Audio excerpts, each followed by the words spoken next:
नमस्कार। कृषि दर्शन कार्यक्रम के इस अंक में सभी दर्शकों का हार्दिक स्वागत एवं अभिनंदन। मैं हूं वर्षा चौहान। कृषि दर्शन में हमारा निरंतर प्रयास होता है कि हम आप बागवानों तक ऐसी जानकारी पहुंचाएं जो आपकी बागवानी ना केवल आसान कर दे लेकिन आपकी आय में भी वृद्धि लाए। आज हम एक ऐसी ही जानकारी लेके आपके सामने प्रस्तुत है जी, कीनू की बागवानी। इसके बारे में आज हम आपको जानकारी देंगे। जो कीनू है वो उत्तर भारत में पाए जाने वाला नींबू वर्गीय फल है। जो कीनू है वो हमारे स्वास्थ्य के लिए बहुत ही लाभदायक भी है क्योंकि इसमें vitamin C, vitamin A, vitamin B और मैग्नीशियम से ये भरपूर है और ये हमारे शरीर में ब्लड प्रेशर को भी नियंत्रित रखता है। तो आइए जानते हैं कि कीनू जो है उसको कब और कैसे इसकी बागवानी करनी चाहिए और बागवानी करते समय किन बातों का खास ख्याल रखना चाहिए। इसके बारे में आज हमें विस्तृत जानकारी देने के लिए आज हमारे साथ जुड़े हैं खास विशेषज्ञ डॉक्टर सोमदेव शर्मा जी, जो वरिष्ठ वैज्ञानिक है नेरी हमीरपुर से। तो चलिए हम चलते हैं हमीरपुर, जहां आज हमारे सारे सवालों के जानकारी देंगे कीनू की बागवानी से संबंधित। किसान भाइयों नमस्कार, मैं सोमदेव शर्मा, प्रधान वैज्ञानिक फल विज्ञान विभाग, उद्यानिकी एवं वानिकी महाविद्यालय नेरी हमीरपुर। आज आपसे चर्चा करेंगे कि सिट्रस के नींबू वर्गीय फल हैं उनमें कैसी काट छांट करनी चाहिए और पानी की व्यवस्था कैसे रहनी चाहिए, कितने पानी की रिक्वायरमेंट होती है, तो इसके बारे में चर्चा करेंगे। तो सबसे पहले बात आती है जैसे ट्रेनिंग आपने कर दी पौधे की, तो उसके पश्चात किस तरह से उसके कैनोपी मैनेजमेंट करनी है। तो उसमें पहली बात तो आती है कि दो तरह के छटे निकलते हैं, सूट निकलते हैं इसमें। एक तो निकलता है जैसे वाटर स्प्राउट जिनको कहते हैं, एक वाटर सकर।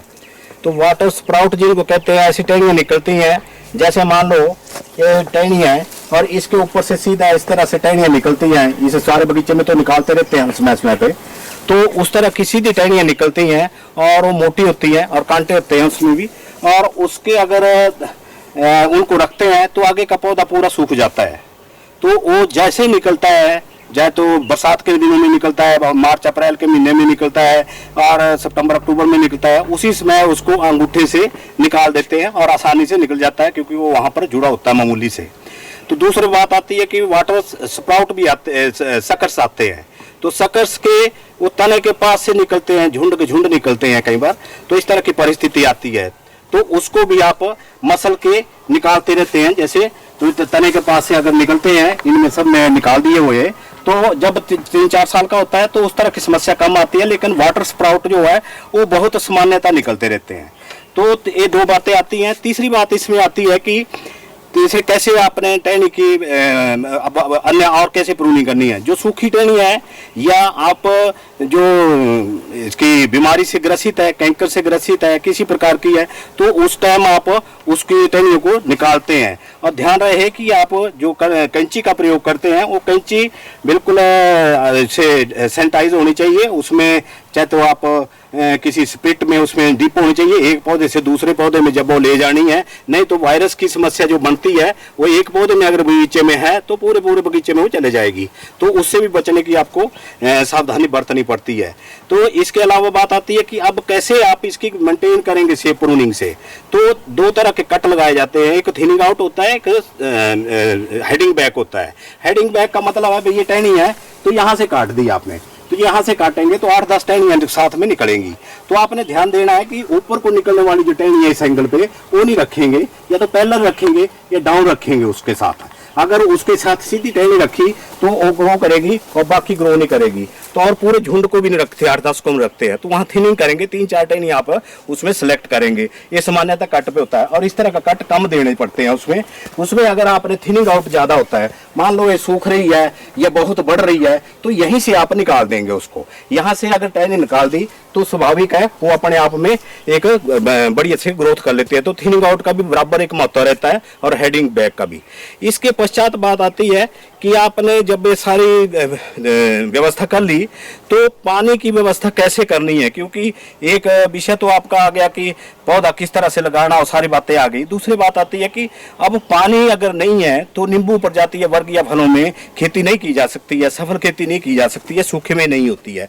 तो पानी किस तरह से देना है, कितना देना है, कौन सी व्यवस्था से देना है, क्या विधि अपनानी है, इसका आपको पूरा ध्यान होना चाहिए।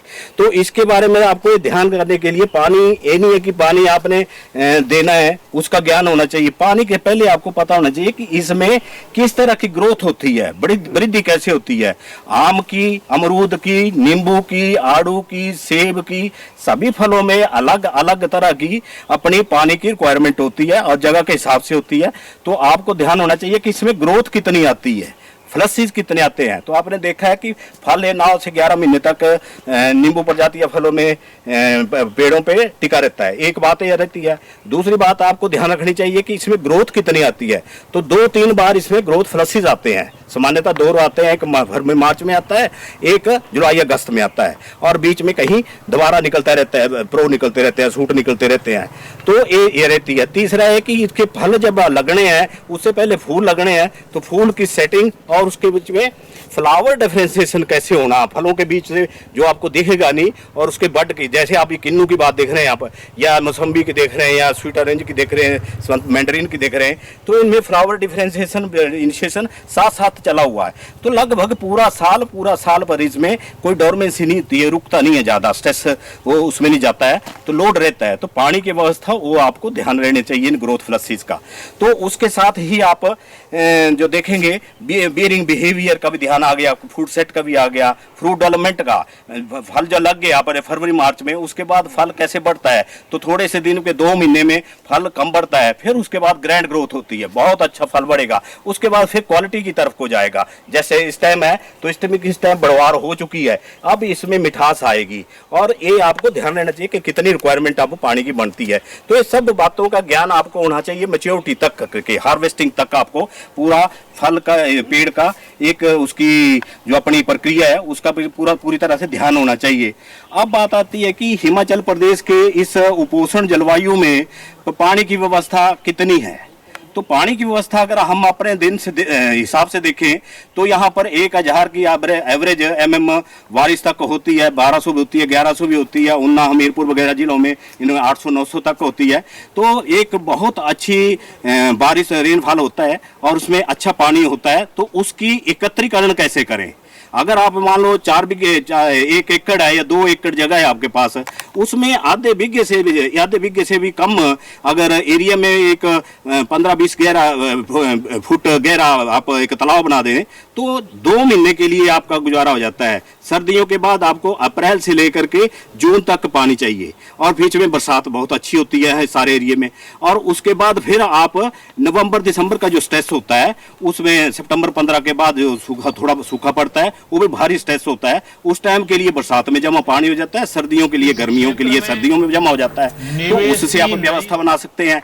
तो वो वाटर स्टोरेज टैंक होता है। तो वाटर स्टोरेज टैंक की पानी की व्यवस्था में एक ध्यान रखना चाहिए आपको कि जब भी आप उस तरह का पानी यूज करते हैं तो उसमें अगर सवाल आ गया है, जो हरा एक होती है, हरियाली आ जाती है, कहीं काई जैसी जम जाती है, उससे पीएच बहुत बढ़ जाता है और लोग उसको पानी तो यूज करते हैं लेकिन उनको ध्यान नहीं है जो आगे पौधों के पास जाएगा पानी तो उससे पीएच चेंज होने से न्यूट्रिएंट की अपटेक कम हो जाती है, जो खाद जेरे। तो उसको दे अपनी तरफ से तो पानी भी दे दिया, खाद भी दे दी, लेकिन पौधे को उसका लाभ नहीं हुआ।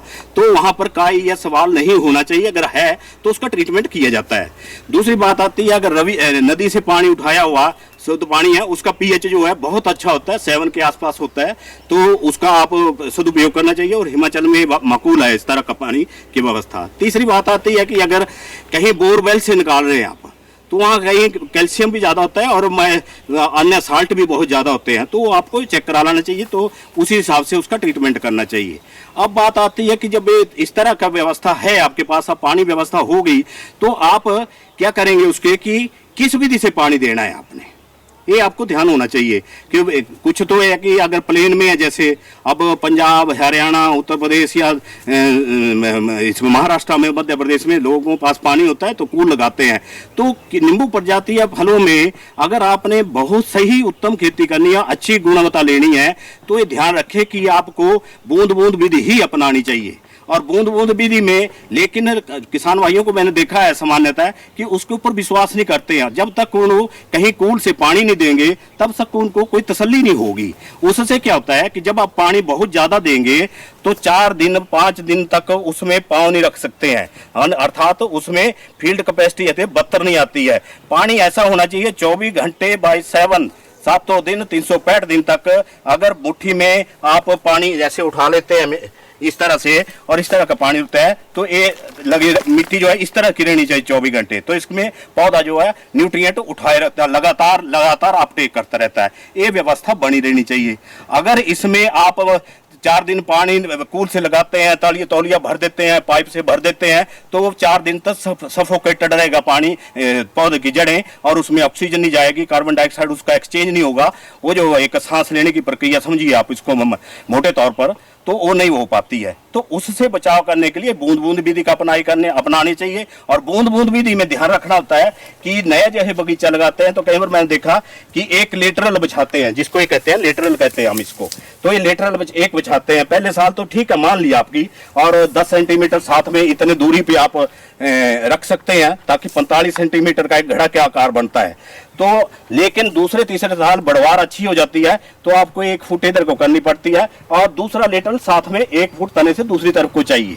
और 4 इसमें ड्रिपर होने चाहिए जो पानी बूंद बूंद निकलती है। अब वो बूंद बूंद 2 तरह के व्यवस्था होती है इसमें। एक होता है इनलाइन जिसको कह देते हैं, तो इनलाइन में जैसे यहाँ से अंदर ही है एक, तो उसमें से पानी निकलेगा, बूंद बूंद निकलेगी, उसको सबसे अच्छा माना जाता है। एक है जो जिसमें एक ड्रिपर लगा होता है, अराउंड जैसे गोल बटन जैसे लगे होते हैं, उसमें से पानी निकलता है। वो उतना अच्छा नहीं मानते क्योंकि उसका कभी छूट जाता है, कभी नहीं होता। ये सबसे बहुत अच्छी विधि है, इसको अपनाना चाहिए सभी किसान भाइयों को। और दूसरे इसमें कि ड्रिपर जब आपने यूज किया तो इसके साथ आता है कि कितना पानी डिस्चार्ज करे। अगर मिट्टी आपके पास बलुई दोमट है तो उसमें जो पानी है वो अलग अलग मात्रा में जाएगा। अगर ज्यादा रेत है आपके बगीचे में और रेतीली मिट्टी है तो अगर पानी मान लो 2.5 लीटर के हिसाब से छोड़ेंगे तो सुई की तरह जाएगा और पानी पौधे के जड़ों में नहीं जाएगा। तो वहां पर 4.5 लीटर से कम पानी 1 घंटे में नहीं जाना चाहिए, उससे ज्यादा जाना चाहिए। अगर बलुई दोमट है तो 3.5, 4, 4.5, 5 लीटर उसी हिसाब से। तो मिट्टी के हिसाब से, उसकी गुणवत्ता के हिसाब से आपको ड्रिप पानी छोड़ना है, और पानी छोड़ने के बाद वो फैले वहां पर अंदर जाकर के घड़े का आकार बनाए, ना कि वो सुई की तरह चाहे। तब वो जाकर के 45 सेंटीमीटर इधर होगा एक ड्रिप पर, 45 सेंटीमीटर दूसरा, 45 सेंटीमीटर तीसरा, और 4, और चारों का एक घड़ा बनेगा। तो 1.5 मीटर का डायमीटर में जो तौलिया होता है, अंदर से देखेंगे अगर खोद करके तो बराबर आपको पानी मिलेगा। तो ये बहुत विशेष ध्यान देने वाली बात होती है। और दूसरे मैंने देखा है कई बार कि किसान जो है वो घास निकालते हैं और ड्रिपर यहाँ पड़ा हुआ और तौली पौधा वहां है, तो पौधे ने तो अपने आप कहीं मूवमेंट नहीं करनी है, जड़ें भले पानी की सर्च में जाएगी। तो ये हमेशा के हमेशा आप 1.5 फुट से ज्यादा दूर तने से छोटे पौधों में हाई डेंसिटी में ना रखेंगे। ये नहीं है कि उसको आप 1.5 मीटर इधर डाल दिया, मीटर उधर डाल दिया, उससे कोई लाभ नहीं होगा। तो इसके साथ जो बात आती है कि पानी की और अच्छा कैसे कर सकते हैं, जैसे मैंने बोला भाई 24 घंटे 7 दिन और 365 दिन तक लगातार आपका चला रहना चाहिए, पानी की एक जैसी व्यवस्था बनी रहनी चाहिए। उसके लिए मल्चिंग का प्रयोग करें सभी किसान भाई। और मल्चिंग में जब आप प्रयोग करेंगे तो 2 तरह की मल्चिंग यूज करते हैं, अब 3 तरह की भी स्टार्ट हो गई है। एक तो प्लास्टिक मल्चिंग करते हैं, तो प्लास्टिक मल्चिंग में 200 माइक्रोन तक की कितनी करते हैं इसको ब्लैक, लेकिन उसमें पानी जो है वो बरसात में आपको उठाने पड़ेगी, अन्यथा कोई दिक्कत आती है, तो वो उसमें एक अच्छी कॉस्ट बढ़ जाती है। दूसरी है परफोरेटेड चली है, जिसमें पानी बारिश पड़ेगी अंदर चले जाएगी। लेकिन किसानों को ज्यादा इस खर्चे में नहीं पड़ना चाहिए। जो मैंने देखा है यहाँ पर, तो दोनों तरह की यूज कर रहे हैं हम, तो उसमें आपको ये पूरी मल्चिंग जो है, आप जितना भी घास निकलता है उस घास को यहाँ पर मल्चिंग के रूप में डाल दें। अब किसानों को हम बताते हैं कि मल्चिंग जो करनी है वो घास की करनी है, तो सामान्यतः देखा है मैंने कि वो कर देते हैं मल्चिंग, तो इतनी सी मल्चिंग कर देंगे, उसका एक कोई औचित्य नहीं रहता है। अगर आपने मल्चिंग करनी है तो एक पैड बनेगा 15 सेंटीमीटर मोटा, 15 सेंटीमीटर मोटा पैड बनेगा, और इसी में सड़ जाएगी। जैसे मान लो अभी पिछले मई जून में की, अब सड़ सुड़ करके इसमें खाद बन करके डाउन होगी। अब दोबारा इसमें जो भी घास निकलेगा उसको दोबारा हम इसमें डाल देंगे, तो खाद भी बनेगी इसकी, मैल भी बढ़ेगा, अच्छा वाटर होल्डिंग कैपेसिटी अच्छी आ जाएगी। और इसके साथ साथ आप इसका लाभ ले सकते हैं। जो दुकान से खरीदनी है आपने मल्चिंग, उससे बच जाएंगे, अन्यथा उसके टुकड़े फिर 2 साल के बाद 3 साल के बाद बगीचे में ऐसे दिखेंगे आपको।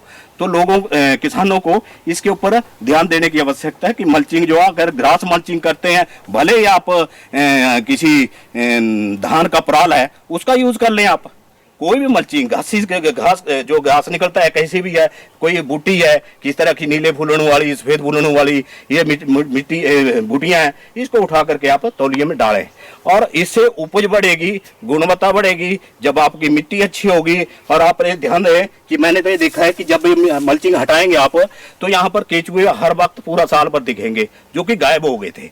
तो मल्चिंग का मॉइस्चर का होल्डिंग का एक बहुत ही अच्छा रिलेशनशिप है। और ये कैसे काम करती है, जैसे थर्मोकॉल होता है, इंसुलेशन का काम करती है, मिट्टी में टेम्परेचर बनाए रखेगी, लगातार एक कंटिन्यूअस सर्दियों में भी एक्टिविटी माइक्रोब्स की बनी रहेगी और टेम्परेचर को मेंटेन करती है। तो इसका प्रयोग करना चाहिए मल्चिंग का।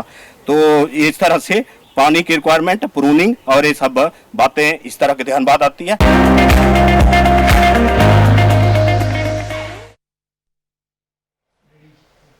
तो ये थे डॉक्टर सोमदेव शर्मा जी नेरी हमीरपुर से, जिन्होंने आज हमारे साथ कीनू की बागवानी से संबंधित इतनी अच्छी जानकारी बांटी। हम सभी का पसंदीदा फल है कीनू, क्योंकि ये रसदार होने के साथ साथ हमारे शरीर के लिए बहुत फ़ायदेमंद भी है। तो मैं उम्मीद करती हूँ कि जो आज का ये प्रोग्राम था, जितनी भी जानकारी आप बागवानों को हमारे इस प्रोग्राम से मिली, उसका आप अपनी बागवानी में ज़रूर उपयोग करेंगे। इसी के साथ हम लेते हैं इजाज़त और आप देखते रहिए शिमला दूरदर्शन। नमस्कार।